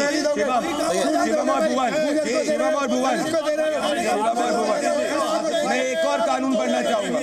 मैं भी वापस से मेरी डिबेट आधी हो गई है, मेरी डिबेट मैं अपने दर्शकों से एक बार ओपिनियन लेना चाहता हूं। मेरी डिबेट में 50% टाइम हो चुका है। एक सेकंड, मैं 10 नहीं, मैं आपको 1 मिनट दूंगा। मैं पहले पोल ले रहा हूं, आपको 1 मिनट दूंगा और मैं चाहूंगा इनके 1 मिनट आप आरक्षण के मामले आप सब तो मूवीज देखते ही होंगे, रशियन माफिया और ये सब बोलते हैं। कांग्रेस नहीं है, इटालियन माफिया है बेसिकली, है ना? ये जो समाजवादी वाले हैं, ये जो समाजवादी वाले हैं, ये उनकी यूपी वाली ब्रांच है, ये ब्रांच है उसकी। अब मैं एग्जांपल बीजेपी कौन सी माफिया है बताइए? बोल कांग्रेस को लाओ, ये मौलाना साहब क्यों इतना चिल्ला रहे हैं भाई? रुकिए, हम कांग्रेस मतलब मैं बात कर रहा हूँ कांग्रेस की, आप काहे चिल्ला रहे? रुकिए जरा, रोको भाई, रुकिए। मैं बालकनी में बैठा हूँ, ऐसा लग रहा है जैसे आप डांस कर रहे हैं। रुकिए जरा,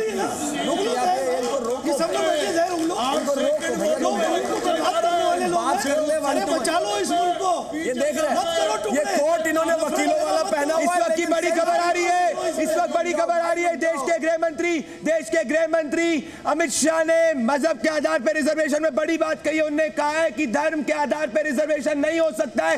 सुनिए होम मिनिस्टर अमित शाह क्या कह रहे हैं दोस्तों। हमारा संविधान पंथ निरपेक्ष है, देश के कानून धर्म के आधार पर नहीं बन सकते। भारतीय जनता पार्टी ने अपने घोषणा पत्र में स्पष्टता के साथ कहा है, हम यूनिफॉर्म सिविल कोड को लाएंगे। सभी पंथ मजहब के लोगों के लिए एक ही कानून होगा। हमने ट्रिपल तलाक समाप्त किया है, यूसीसी की शुरुआत की है, उसको हम आगे बढ़ाएंगे। राहुल गांधी जी पर्सनल लॉ की बात करते हैं, वो देश को खंड खंड तोड़ने की बात है। और सरिया के आधार पर क्या यह देश चलेगा? किसी एक धर्म के कानून के आधार पर यह देश नहीं चल सकता। ये देश में पर्सनल लॉ नहीं चल सकते। हमारा संविधान पंथ निरपेक्ष है, देश के कानून धर्म के आधार पर नहीं बन। मैं देश के युवाओं से एक पोल लेना चाहता हूं, वापस से मैं करूंगा। यहाँ पे इस देश के युवा यहाँ पे मौजूद हैं, यहाँ पे फर्स्ट टाइम विमेन वोटर्स भी मौजूद हैं, यहाँ पे कई लोग मौजूद हैं। आप में से अभी तक कोई भी व्यक्ति ये मानता है कि धर्म के आधार पर रिजर्वेशन देना चाहिए तो हाथ उठाए। कोई भी, आप कोई भी धर्म क्यों। आप में से कौन लोग ये मानते हैं कि धर्म के आधार पर रिजर्वेशन नहीं देना चाहिए? हाथ उठाइए। ये देखिए जितने भी लोग यहाँ पे आए हैं ये कह रहे हैं, ये सब समझदार हैं। इनका धर्म भी पूछ लो भाई, कैसी बात कर रहे हैं? इनका धर्म क्या है? आचार्य विक्रमादित्य जी, क्या है इनका धर्म? आचार्य विक्रमादित्य जी, आचार्य विक्रमादित्य जी, आपको आना पड़ेगा, आना पड़ेगा। बच्चों में भी धर्म, बच्चों में भी धर्म ढूंढ रहे, ये है जड़ दोस्तों। बच्चों में भी जड़। आपने चाचा से पूछा ही नहीं, वो भी तो फर्स्ट टाइम वोटर ही है, 18 साल के ही तो हुए हैं, अभी देख रहे हो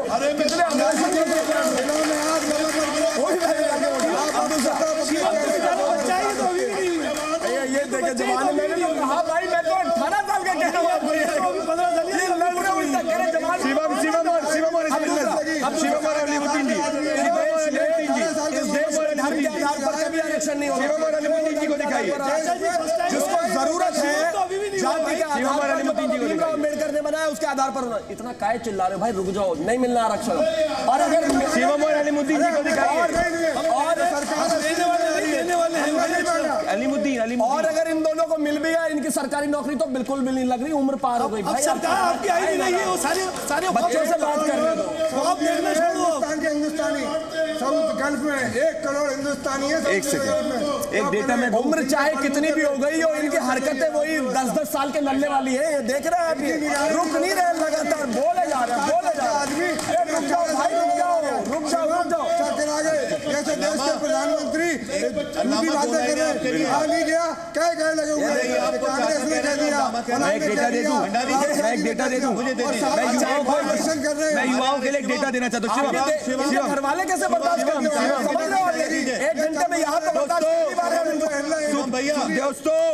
दोस्तों एक डेटा देना चाहता हूँ, मेरे एक डेटा मैं देना चाहता हूँ। 2 लाइनें आपको एंकर बनना था क्या? आपके लिए, अल्लामा के लिए, अल्लामा सदी के लिए, मुझको सुकून मिलता है मेरी अजान से, भारत देश सुरक्षित है गीता के ज्ञान से। क्या बात।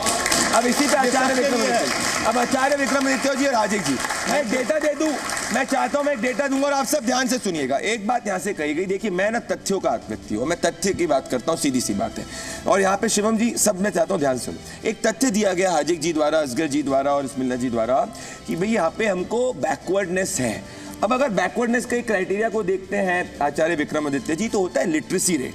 अब फैक्ट्स क्या कहते हैं? फैक्ट्स ये कहते हैं कि 2020 के डेटा के हिसाब से मुसलमानों में जो एवरेज लिटरेसी है वो 75% है, और ये SC एंड ST के जो SC एंड ST के लगभग बराबर है, उससे कहीं ज्यादा है। तो मुझे बताइए, आप SC रिजर्वेशन में क्यों घुसना चाहते हैं? आप OBC रिजर्वेशन में क्यों घुसना चाहते हैं? जब लिटरेसी ज्यादा है, जब सरकार की स्कीम मिल रही है, जब बेनिफिट मिल रहा है, तो जो हिंदू समाज के अंदर जो अक्रॉस कॉन्स्टिट्यूशन के अंदर SC जो एजुकेशनली, सोशली, हिस्टोरिकली बैकवर्ड है, उसमें ये क्यों घुसना चाहते हैं? मैं इस बात पे कह रहा हूं, अचंभित हूं मैं। रंगनाथ कमीशन रिपोर्ट में मैं खोल, ये बात यहां तक सीमित नहीं है, रुकिए। सेना के अंदर जब मैं बोल रहा हूं तो सुनिए, मैं सबको आपको मैं सच कह रहा हूं, सुनिए मेरी बात।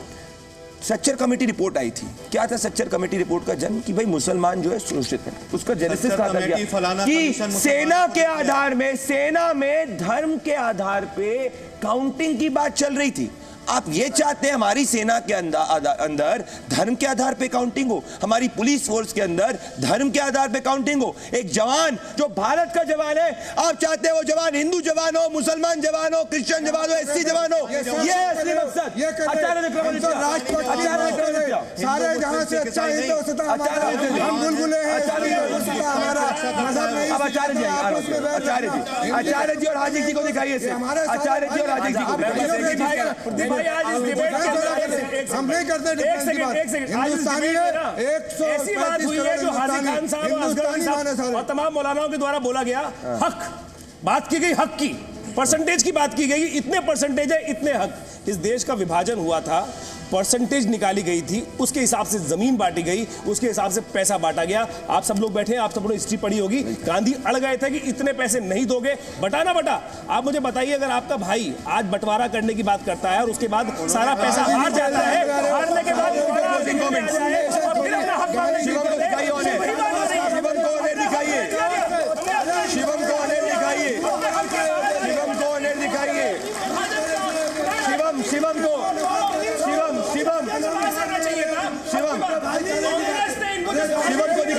शिवम को दिखाइए।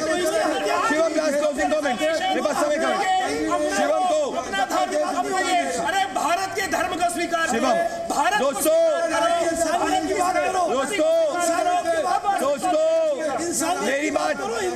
मेरी बात सीधी है। मैं एक बात कह रहा हूँ, मेरे पास समय। आज इस डिबेट पे एक बात तो तय हो गई है। आज ही कह रहे हिंदुस्तानी बनाओ। मैं हमसे एक प्रश्न करता हूँ, एक प्रश्न करता हूँ। हिंदुस्तान की धरा ज्यादा इंपॉर्टेंट है आपके लिए, काबा की जमीन ज्यादा बड़ी है? आप बताइए ना, बताइए आपके लिए काबा की जमीन ज्यादा बड़ी है, हिंदुस्तान की ज्यादा बड़ी है? बताइए ना, आप तमाम लोगों के लिए हिंदुस्तान की जमीन बड़ी है, काबा की जमीन बड़ी है? बताइए ना, हिंदुस्तान की आत्मा उन्होंने कहा जननी जनहुदेश। मेरे पास नहीं कहेंगे पब्लिक डिमांड पे मैं एक बात आऊँ, मैं सुनिए सुनिए बताइए, आपकी दाई आंख ज्यादा प्यारी है या बाई आंख ज्यादा प्यारी है? अरे क्यों? देश मैं कह रहा हूँ मेरे लिए देश है। इस पे बोल देश की बात है कि दोनों राज्य में दे देंगे। बात देश की है, बात देश की धरा की है। मेरी बात सुनिए, बात देश की है, देश के लिए क्या कर रहे हैं आप लोग? क्या कर रहे हैं आप लोग? अरे सब एक सेकंड, असगर जी आ जाइए। अच्छा एक सेकंड, असगर जी आ जाइए। पब्लिक डिमांड पे सुनिए, पब्लिक, अरे मुझे ब्रेक लेना पड़ेगा। पब्लिक डिमांड पे दोस्तों, देश की मिट्टी को मेरा कहना है दोस्तों, मैं पब्लिक डिमांड पे मैं इस डिबेट को एक्सटेंड कर रहा हूं। मैं शिवम त्यागी के पास मैं ये पोल लूंगा। नहीं, मैं तो परेशान था। पोल लूंगा मैं तो ये पहले रुकिए। नहीं, एक ही चीज का, आचार्य जी इतना करीब मत जाओ, बम फोड़ देंगे वो, मैं टेंशन में था। हाजिर जी कैसी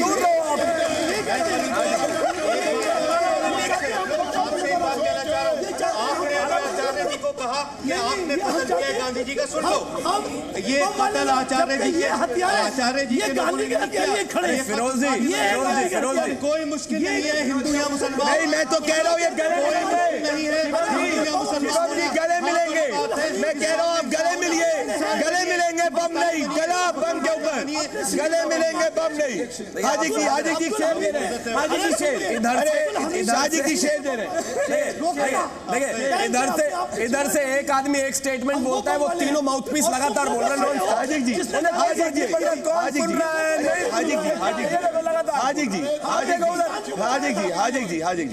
हाजी जी बोलिए। हमारे भाई बैठे हैं, भैया अपने भाइयों को अच्छा एक से मैं रिक्वेस्ट है आप तीनों से मैं हाजी जी का शेर सुनना चाह रहा हूँ। हाजी जी का शेर सुनना चाह रहा हूँ। हाजी जी का शेर हमारे हिंदू भाई हमारे बड़े भाई हैं और हम मुसलमान उनके छोटे भाई हैं। मुल्क बटा चले गए, जिसे जाना था चले गए। हम गांधी जी की, नेहरू जी की और पटेल जी की आवाज पर, मौलाना अबुल कलाम की आजाद में हिंदुस्तान में आवाज पर, ये भी बोलते हैं। यकीन हो के ना हो, आप जाके गले मिलिए ना, आप जाइए आचार्य विक्रमादित्य से गले मिलिए, गले मिलिए आचार्य विक्रमादित्य से, जाइए गले मिलिए आचार्य विक्रमादित्य के पास, शेर तो कहने दो। मेरा बच्चे की तरह है, मेरी उम्र 70 हो गई है। हम जब मिलते हैं अलग, कोई भेदभाव नहीं होता। यहाँ कौन सा भेदभाव कर रहे हैं? ईमानदार जगह है। हम यहाँ उम्र जरूर 70 हो गई है, हरकतें 70 हम भेदभाव नहीं कर रहे हैं, हम कह रहे हैं दोस्तों ये है और ये है भारत की असली अस्मिता। इसीलिए आज आप कहिए नो टू मुस्लिम रिजर्वेशन। यकीन हो के ना हो, बात तो यकीन की है। कहिए तो सही। हमारे जिस्म की मिट्टी इसी जमीन की है, मेरे वतन के सारे लोग भाई हैं। दूरियों की सियासत किसी कदम हमारे बीच में चाहता हूँ शिवम भुवन जी के पास। मैं कॉल करूंगा, मैं एक करके। अब ये राउंड अलग राउंड है, अब ये डिबेट का अलग राउंड है। सुनिए, अब ये डिबेट का अलग राउंड है। अभी तक सबने अपनी बात एग्रेसिवली रखी। सुन लीजिए, मैं फिरोज जी और आचार्य जी, शिवम जी, असगर जी, हाजिक जी और इस्मुल्लाह जी और भुवन जी, ये अलग राउंड है। मैं इसमें सबको एक एक करके मौका दूंगा जिससे कि सब अपना एक आर्ग्यूमेंट रख सकें। प्लीज किसी के ऊपर मत बोलिएगा, जिससे कि जनता जो है टुवर्ड्स दी एंड समझ सके कि मेन बात क्या है, क्योंकि युवा में अदरवाइज मैसेज जाएगा कि कोई सुन ही नहीं रहा है। और गांधी जी ने कहा था सुनो पहले बोलो बाद में। तो अब कोई भी अगर किसी ऊपर एक दूसरे के ऊपर बोलेगा तो लोकतंत्र के खिलाफ है, महात्मा गांधी के खिलाफ है, सनातन के खिलाफ है और अपने धर्म की मूल भावना के खिलाफ है। तो अब आप निर्णय कर लीजिएगा, ये मैंने रूल सेट कर दिया। मैं यहां से शुरू करूंगा, एक पहले इधर आऊंगा, फिर दूसरी तरफ मेरे कॉर्नर पे आऊंगा। पहले बात तो इधर आओगे ना? हाँ बिल्कुल आऊंगा। आपका कोई काम नहीं, जनता ने रेस्ट करा दिया, समाजवादी नहीं। चलिए अब मैं ये चालू कर रहा हूँ। मैंने जो रूल सेट किया है, इस रूल को जो तोड़ेगा मैं कुछ नहीं बोलूंगा। जनता सही जगह दिखाई। मैं सुनिए मैं अब ये रूल को सेट कर रहा हूँ, प्लीज मैं रूल को सेट कर रहा हूँ। जो इस रूल को तोड़ेगा, आप युवा है, आप निर्धारित कर सकते हैं और देश की जनता निर्धारित कर सकती है। जो किसी भी ऊपर किसी दूसरे व्यक्ति के ऊपर बोला, आप महात्मा गांधी के विचार के अगेंस्ट है। शिवम, पहले आप बताइए, आपके लिए देश सबसे पहले है या धर्म पहले है? पहली बात। और दूसरी बात, आप चाहते क्या? आप घबरा गए कि कांग्रेस जीत रही इसीलिए मुस्लिम रिजर्वेशन आया? बोलिए। मैं अगर मुझे सोचने के लिए 1 सेकंड मिले तो उस 1 सेकंड के 1000वें हिस्से में धर्म बाद में, सबसे पहले देश है मेरा। मेरी जमीन, मेरी मातृभूमि, मेरा देश, ये इंपॉर्टेंट है। ये है तो धर्म है। अगर देश ही नहीं है तो धर्म कैसा भाई?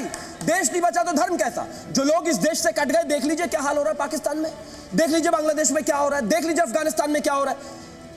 धर्म जो है वो देश से है, तो सबसे पहले देश है। और अगर सबसे बड़ा मेरे लिए कोई ग्रंथ है तो मेरा संविधान है भाई, उसमें कहीं कोई दो राय नहीं है। मैं उसी के हिसाब से चलूंगा, मेरे बच्चे उसी के हिसाब से चलेंगे, 7 पुश्तियां उसी के हिसाब से चलेंगे। लेकिन जो इस कॉन्सेप्ट के खिलाफ है, वो देश के खिलाफ है, वो इस धरती के खिलाफ है। पूछ लीजिए आप उनसे। चलिए, इन्हें अपनी बात रखी। अब मैं आना चाहता हूं असगर जी आपके पास। आप मुझे बताइए, क्या आपके लिए सबसे पहले देश है या आपके लिए इस्लाम है? पहले क्या? देखिए, गुरु गोविंद दाओ खड़े काको लागे पाए, किसने सिखाया ये? गुरु ने सवाल पूछा था। सुन लिए सीधा उल्टा। ये अब आप तय करिए कि ये बोले या ना बोले। अब आप पहले तय करिए बोले या ना बोले की बात। अब बात सुन ली है, अगर बोले ना बोले। इसलिए कह रहा हूं कि मैं आपसे कह रहा हूं, बिल्कुल मैं अपने दिल की बात कहूंगा और झूठ बोलूंगा। मेरे लिए मेरा धर्म बहुत जरूरी है। क्यों? क्योंकि मेरा धर्म ही ये सिखाता है कि जिस मुल्क में रहो उससे वफा करो, उसके लिए जान दे दो। मैं इस मुल्क के लिए, मेरे बुजुर्गों ने जान दी है। मेरे सुन लीजिए, 1 मिनट आप देखिए, या तो फिर आप बोलिए, मैं चला जाता हूँ यहाँ से। अब ये सीरियस, आप मजाक की बात नहीं। अगर आप कहें हम चले जाते हैं, आप यूं रो रहे हैं, आप यूं रो रहे हैं कि आप हार रहे हैं, आप यूं रो रहे हैं कि आपकी दिल की बात नहीं हो रही है, आप नफरत पैदा करना चाहते हैं। प्रधानमंत्री नरेंद्र मोदी ने वो क्या पब्लिक रैली में बोला जिसके कारण ये डिबेट हो रही है? सुनिए एक बार। कांग्रेस ने शिक्षा और सरकारी नौकरी में पहले जिन ओबीसी लोगों को आरक्षण मिलता था, उस ओबीसी समाज में इतने सारे नए डाल दिए कि ओबीसी समाज को जो आरक्षण मिलता था वो उनसे छीन लिया, चोरी छुपी से छीन लिया। और जो मुसलमानों को नया ओबीसी बना दिया था, गैर कानूनी तरीके से बना दिया था, संविधान के विपरीत बना दिया था, बाबा साहब आंबेडकर की भावना के विरुद्ध बना दिया था, उस मुस्लिम समाज को, ओबीसी को जो मिलता था वो लूट करके उनको दे दिया। वो कहने देते नहीं। मैं ही हूं। अब दोस्तों, मैं इसमें अपने 1 सेकंड, मैं चाहता हूं कि मैं 1 मिनट अपनी ऑडियंस से बात करूं। दोस्तों, मैं इस वक्त की डिबेट क्यों कर रहा हूं? मैं डिबेट इसीलिए कर रहा हूं कि जब मैंने आज सुबह भारत के संविधान को पढ़ा, उसके प्रीएम्बल, और मैं चाहता हूं इस देश का युवा, इस वक्त जिसके पास भी फोन है, आप गूगल करिए कॉन्स्टिट्यूशन ऑफ इंडिया प्रीएम्बल। मतलब जिस देश के संविधान निर्माताओं ने जब हमारा संविधान बनाया, जिसमें हिंदू मुस्लिम हर धर्म के लोग थे और संविधान के ग्रेड्स थे, जब वो यहाँ मौजूद थे, उन्होंने हमारे संविधान को बनाया। उनने लिखा we the people of India, और वो क्लियरली लिख दिया। उन्होंने नहीं लिखा we the people of India that is हिंदू मुस्लिम सिख ईसाई, उन्होंने ये नहीं लिखा, उन्होंने सिर्फ लिखा we the people of India. तो जब मैंने ये पढ़ा कि इस देश के अंदर कई सरकारें हैं जो ये कह रही हैं कि सरकारी नौकरियों में धर्म के आधार पर रिजर्वेशन हो, जो कह रही हैं कि कोई गवर्नमेंट स्कीम्स में धर्म के आधार पर रिजर्वेशन हो, तो मेरे हिसाब से ये संविधान की मूल धारा के अगेंस्ट है। गरीब को रिजर्वेशन मिलना चाहिए जो संविधान के अंदर लिखा हुआ है। तो इसीलिए मैं जानना चाह रहा हूं कि कहां से मुस्लिम रिजर्वेशन की बात आई। और मुस्लिम एक सेपरेट इलेक्टोरेट की बात ब्रिटिशर्स किया करते थे, मोहम्मद अली जिन्ना किया करते थे, जिसके कारण पाकिस्तान की स्थापना हुई थी। जाके आप इतिहास में पढ़िए, मुस्लिम लीग जब बनी उसकी पहली डिमांड क्या थी। तो मैं ये डिबेट देश हित के लिए और देश की इंटेग्रिटी के लिए कर रहा हूं, इसीलिए ये कोई पॉलिटिकल डिबेट नहीं है। इसीलिए यहां पे मैं विचारकों को ला रहा हूं, साथ में पॉलिटिशियंस को भी ला रहा हूं जो अपनी बात को रख सके। ये मैं आपसे कह रहा हूं, तो आज आप कहिए। आपका बहुत हो गया। We the people of India कहा था, घुसपैठियों को नहीं कहा था। घुसपैठियों को कोई जगह नहीं है भाई। आप खुद मैंने आपका नाम लिया ही नहीं, आप चिल्ला क्यों रहे हैं? मैं घुसपैठिया कह रहा हूँ, वो चिल्ला रहे हैं, बताओ हद हो गई। अरे भाई आपको नहीं कहा मैंने घुसपैठिया कहा। अरे भाई ये रोहिंग्याओं से इतना प्रेम सिर्फ इन्हीं को हो सकता है और किसी को नहीं है भाई। अलग ही कहानी है इनका, ये अलग ही डीडीएलजे लव स्टोरी चल रही है इनकी। अरे रुको भाई, देखिए हाजिक जी कॉन्स्टिट्यूएंट असेंबली के अंदर इस कॉन्स्टिट्यूएंट असेंबली के अंदर भुवन जी ध्यान से सुनिए, मैं चाहता हूं आप, मैं एक चीज देख रहा हूं डिबेट में भुवन जी, उन्होंने आज तक समाजवादी असेंबली के अलावा कुछ देखा नहीं, आप उनको आप मौका नहीं दे रहे। आपने इनको 2 बार एक बार भी आप विपक्ष को, मैं आज तक अखिलेश जी के घर से बाहर नहीं गया कभी। I feel you bro, I feel you. Pradeep ji मजहब और देश में मुझे एक बात कहने थे। बच्चे प्रधानमंत्री नरेंद्र मोदी ने 1 मिनट पहले वापस से इस पे कहा है, और प्रधानमंत्री नरेंद्र मोदी ने कहा है कि घुसपैठिए जो है उसके लिए देश में कोई जगह नहीं होती। कुछ बड़ी बात प्राइम मिनिस्टर ने कही, मैं एग्जैक्टली सुनना चाहता हूँ क्या है। टीएमसी सरकार बंगाल में बांग्लादेशी घुसपैठियों को लाकर बसाने का काम करती है।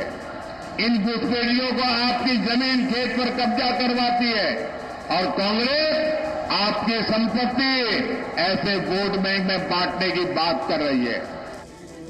मतलब भुवन जी, प्राइम मिनिस्टर कह रहे हैं मालदा की रैली में कि बंगाल की वहां सरकार घुसपैठियों को लाना चाहती है। क्या आप चाहते हैं कि घुसपैठिए देश में आए? अभी मैं आपको ग्लोबल पैरेलल दूंगा, अगर आप जाके गूगल करिएगा, आप यहाँ पे युवा मौजूद है। ऋषि सुनक ने यूनाइटेड किंगडम में ये निर्धारित किया है कि जितने भी लोग इलीगली रह रहे थे उनको वापस डिपोर्ट किया जाएगा। क्या आप इसके पक्ष में भुवन जी, हाँ या ना? मैं सुनना चाहता हूं समाजवादी पार्टी का। देखिए मैं आपको बताना चाहता हूं, लेकिन भुवन जी को थोड़ी ना जाना है बस में बैठ के। भुवन जी वो तो हिंदुस्तान के ही है शायद। भुवन जी बोलिए। सही बात ना पहुंचे, भुवन जी की बात आप तक ना पहुंचे। देखिए प्रदीप जी, भुवन जी के माउथ पीस ही है। प्रदीप जी मैं आपको ये किसी और चीज के प्रदीप जी मैं बताना चाहता हूँ, देश का युवा भी जानना चाहता है। हम जो समाजवादी हैं वो केवल अपने संविधान को मानेंगे, ये हमारा धर्म है जो आपका बोला है। और दूसरा विषय मैं आपके विषय पे आऊंगा, मैं बात रख लूंगा, संविधान को मानना पड़ेगा, मजबूरी आपकी। और मैं आपको बताना चाहता हूँ, हमारे लिए हमारे लिए गीता और कुरान क्या है? जो हमारा न्याय पत्र है वो हमारा गीता और कुरान है, जिसमें हम बात करते हैं काम की, युवाओं की नौकरी की बात करते हैं, ठीक है, घुसपैठियों को हटाना चाहिए कि नहीं? पॉइंट, घुसपैठियों को इस देश में और इसी पे जवाब देना, इधर उधर नहीं। अभी मैं मैनिफेस्टो बीजेपी सपा के मैनिफेस्टो की डिबेट नहीं कर रहा हूं। मैं बीजेपी मैनिफेस्टो या सपा मैनिफेस्टो में डिबेट नहीं कर रहा। 13 लाख फौज लगी हुई है हमारी कश्मीर में, पाकिस्तान का। प्रदीप जी जैसे ही घुसपैठियों की बात करते हैं वो चिल्लाना शुरू कर देते हैं। प्रदीप जी इतना परेशान होने की जरूरत नहीं है। जी न्यूज के नीचे बस नहीं लगी हुई क्या? अभी सीधा मैंने इनके बीच में ऑनर वहां से ऑनर देखिए, ऑनर स्क्रीन वो है भुवन जी। देखिए मैं बताना चाहता हूं आपको बहुत जिम्मेदारी से, आज क्यों जरूरत पड़ रही है इस तरह की बहस कराने की। अगर बात जो वादे माननीय मोदी जी ने करे थे और वो वादे जुमले ना होते और वो नई घुसपैठियों पे सवाल पूछा है, लेकिन वो आदमी अपना गाय का हिस्से याद करके आया, उसे वही बोल रहा है। 2 करोड़ की घुसपैठियों पे बोलो, काले धन की बात हुई थी, महंगाई की बात हुई थी, कुछ भी पूछो उन्हें गाय पे ऐसे सुनाना है। अरे भाई घुसपैठिए, कोई जवाब नहीं है। देश के असल मुद्दे छुप जाए, इसलिए भारतीय जनता पार्टी इसीलिए नेताओं से परेशान है, इसीलिए इनको स्पीच बोरिंग लगती है। आपने कुछ भी पूछा तो उनका जवाब नहीं देने जो सोच के आया। भारतीय जनता पार्टी धर्म की आड़ में छुपना चाहती है, अपनी नाकामियों को छुपाना चाहती है, युवाओं के रोजगार नहीं दे पाई। जैसे लाल कपड़े को देख के सांड डर जाता है, ऐसे घुसपैठिए का नाम सुनते ही काला धन घुसपैठिया सुनते ही क्या अलग महंगाई की बात नहीं थी। आपको मैंने बोलने दिया, शिवा बैठिए, आप बीच में आ रहे हो। अरे मैं बोलने दूंगा अगर सब्जेक्ट पे बोलोगे तो घुसपैठिए। आपकी सरकार फेल हो चुकी है, युवाओं को रोजगार नहीं दे पाई, महंगाई से मुक्ति नहीं दिला पाई, और इसके अलावा मणिपुर में हमने देखा पहलवान बेटियों के साथ क्या हुआ, मणिपुर में हमने देखा हमारी बेटियों के साथ क्या हुआ, हाथरस की दलित बेटी। आचार्य विक्रमादित्य जी, आचार्य विक्रमादित्य जी, एक सेकंड, आचार्य विक्रमादित्य जी, मेरा सवाल इसी पे, प्राइम मिनिस्टर ने बोला है आचार्य विक्रमादित्य जी और हाजिक जी, हाजिक जी, हाजिक जी, हाजिक जी, अरे गजब बात हो गई। अरे आपने बोले आए जब कन्हैया की तरह गला काट दोगे। अरे भैया गजब बात हो गई। इनको भाजपा वाले बोलते ही अच्छा नहीं लगते।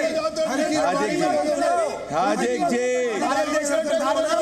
हाजिक जी, जब क्या बोल दिया हाजिक जी, शांति, एक सेकंड, मैं हाजिक जी, अरे मेरे सवाल तो सुनिए आप, मैं सवाल तो सुनिए, सवाल इसमें नहीं, आप करिए बार बार। अरे कोई बात नहीं, मुझे आने दो। मेरा सवाल है, मेरा हाजिक जी नहीं, अरे आप सुनिए ना, आप लोग एक चीज मैं देख रहा हूँ, आप लोग सब ऐसा लग रहा है, आप लोग को लग रहा है कि आप पॉलिटिकल रैली नहीं है। मेरा एक सवाल, मेरा एक question, direct question, Firoz ji और हाजिक जी, एक सेकंड, मैं क्वेश्चन हाजिक जी, प्लीज हाजिक जी, मैं क्वेश्चन पूछूंगा जी। देखिए मेरे को डायरेक्ट क्वेश्चन का डायरेक्ट जवाब चाहिए। क्या घुसपैठिए देश से हटने चाहिए कि नहीं, हाँ या ना? हाजिक जी, हाजिक जी। मैं प्रदीप जी सबसे पहले कहता हूँ कि हमारे मुल्क की सरकारों की जिम्मेदारी है कि हमारे आदमी एक भी घुसपैठी हमारे मुल्क में नहीं आए, एक भी घुसपैठी नहीं आना चाहिए, ये सरकारों की जिम्मेदारी है। लेकिन सरकारी प्रदीप जी पे लाद रहे हैं कि भाई हाजिक कहाँ पे, कि अरे जो घुसपैठी आए हैं उन्हें बाहर करो। हम ये कह रहे हैं घुसपैठिया जो भी है उसे बाहर करो। लेकिन एक मिनट, हम एक मिनट, एक खाके वतन तुझ पे जब आज भी आएगी आवाज हमें देना, हर काम पर हम होंगे। आपके बारे नहीं, आप बहस क्यों कर रहे हैं? मेरी बात, आप कुछ नहीं बात कर रहे हैं, आप चापलूसी कर रहे हैं, दूसरे की चापलूस कह रहे, चापलूस कह दिया आपको, आपको चापलूस का है, आपको चापलूस का है। अरे आप भारतीय जनता पार्टी ने चांसलर बनाया, कभी खड़ा हुआ है वहाँ, चापलूस कह रहे हैं आप इन्हें, क्या कह रहे हैं आप जैसे सीनियर? मैं चापलूस हूँ, मोदी भक्त हूँ, कह लिया ना। मैं किसी का चापलूस नहीं हूँ, सिवाय अल्लाह का भक्त हूँ। अगर मोदी अच्छा वजीर आजम है तो मैं उसका भी भक्त हूँ। अब सुन लो, एक मिनट, एक पैगाम, इधर आके बोलिए। बात करी कि 15 वजीर आजम आपने बात करी कि धर्म ज्यादा इम्पोर्टेंट है, धर्म ज्यादा इम्पोर्टेंट है भारत। मैं कहता हूँ, मेरी बात सुनो, देश सर्वोपरि, देश सर्वोपरि। आप सुन रहे हैं, देश सर्वोपरि। और सुन लो इस्लाम की बात, धर्म मेरा है इस्लाम, देश मेरा है हिंदुस्तान। धर्म मेरा है इस्लाम, देश है मेरा हिंदुस्तान। वजू करूं मैं अजमेर में, अगर कोई भाईचारे की बात करे हिंदुस्तानी बताइए, आप इसमें कहती हैं आप बंगले जैसे आए हो, हिंदुस्तानी, क्या बर्मा से आए हो? हिंदुस्तानी होने के लिए यकीन हो के ना हो, बात तो यकीन की है, हमारे जिस्म की मिट्टी इसी जमीन की है। करो मेहरबानी तुम अहले जमीन पर, खुदा जवाब सुन लो शेर में, तुम्हें क्या तुम मुसलमान हो? मुसलमान हो, क्या तुम मुसलमान हो? मुसलमान हो? हाँ, बहुत अच्छी बात, मैं भी पक्का मुसलमान हूँ, जड़ों से जुड़ा हूँ। सुन लो, कोई मुश्किल नहीं है हिंदू या मुसलमान होना। हाँ, बड़ी बात है इस दौर में इंसान होना। इंसानियत की बात, हम इंसानियत की बात, आप इंसानियत की बात हम करें, राजभक्ति की। राष्ट्र के 100 करोड़ हिंदुस्तानियों को एक माला में पिरोना होगा, चाहे वो हिंदू हो, सिख हो, ईसाई हो, किसी मजहब का मानने वाला हो, सारे हिंदुस्तानी और हिंदुस्तानी मुझे कितने लोग फिरोज जी 10 सेकंड।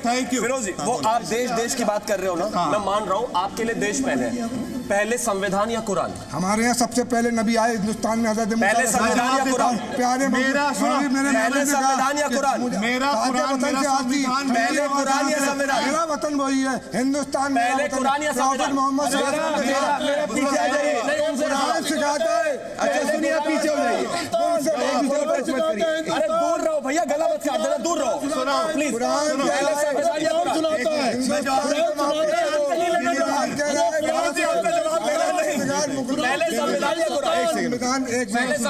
सब वापस जाइए, सब वापस जाइए। मेरा कुरान मेरा संविधान, मेरा संविधान मेरा कुरान। अच्छा अब क्या बात है? अब ये इसी स्टेटमेंट पे रुक जाइए, इसी स्टेटमेंट पे आप अग्री करते हैं? इन्हें बोला इनका संविधान इनका कुरान, क्या संविधान आपके लिए कुरान बराबर है? कुरान से पहले है ना? मैंने कहा ना धर्म से पहले देश है, इनके पीछे संविधान या कुरान?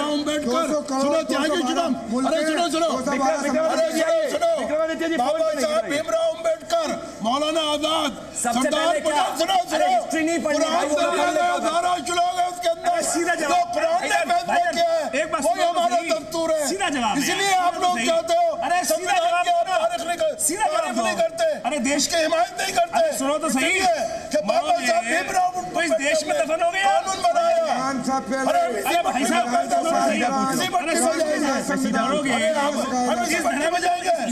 अरे बिल्कुल यही जाएंगे, इसकी पड़ी है। अरे ये इतना सीधा सवाल है, इतना सीधा सवाल है। विक्रमादित्य जी, फिर से छोड़ दो मेरा, मैं इतना देखो भैया, देखो मेरे को लोग उस पर अमल कीजिए। भैया सुनो, मेरी बात ध्यान से सुने, मेरी बात ध्यान से सुने। आप सभी से निवेदन है, आज मैंने देख लिया ये सबके सब एंकर होना चाहते हैं। आज आप सबके सब जो है आपके अंदर, भैया मैं चाहता हूं मेरी टीम को हाजिक जी नहीं ये सब है। दोस्तों एक बात, मेरी बात, let's get to the basic. मैंने एक बहुत बेसिक क्वेश्चन पूछा था और ये बेसिक क्वेश्चन का मैं अनफॉर्चुनेटली हाजिक जी और आपसे मुझे जवाब नहीं मिला। सीधा बोलना चाहिए था। मैं कहता हूं मेरे लिए देश सबसे पहले है, सब कुछ बात बोलिए सीधा बोल दीजिए। मैंने ये थोड़ी बोला कि मेरे को जीतना है, मेरे लिए देश सबसे पहले, देश के लिए मैं जान देने के लिए तैयार हूँ, देश के लिए मैं जान देने के लिए तैयार हूँ और देश के लिए मैं जान देंगे। दोस्तों मेरी बात सुनिए। अच्छा एक सेकंड आप सुनिए। दोस्तों मेरा निवेदन है, मेरे पास समय सिर्फ में जाना चाहिए। मेरी बात है दोस्तों, मैं आखिरी में ये कहना चाहता हूं, आप मेरे साथ इस धर्म मंच में आप मेरे साथ में जुड़े, आप इस धर्म मंच में मेरे साथ में जुड़े। दोस्तों मैं आखिरी में जाते जाते सिर्फ एक बात कहना चाहता हूं, हम सबको ये समझना चाहिए कि हमारे देश से ऊपर कुछ नहीं है और हमारे संविधान से ऊपर कुछ नहीं है और ना हमारी देशभक्ति ना हमारा संविधान हमें ये सिखाता है कि धर्म के आधार पर रिजर्वेशन हो। अगर ऐसी सोच आगे जाएगी तो इससे पार्टीशन 2.0 हो सकता है। मेरे साथ धर्म मंच में आप सभी जुड़े, आप सभी के लिए बहुत जोरदार तालियां, बहुत बहुत धन्यवाद, शुक्रिया।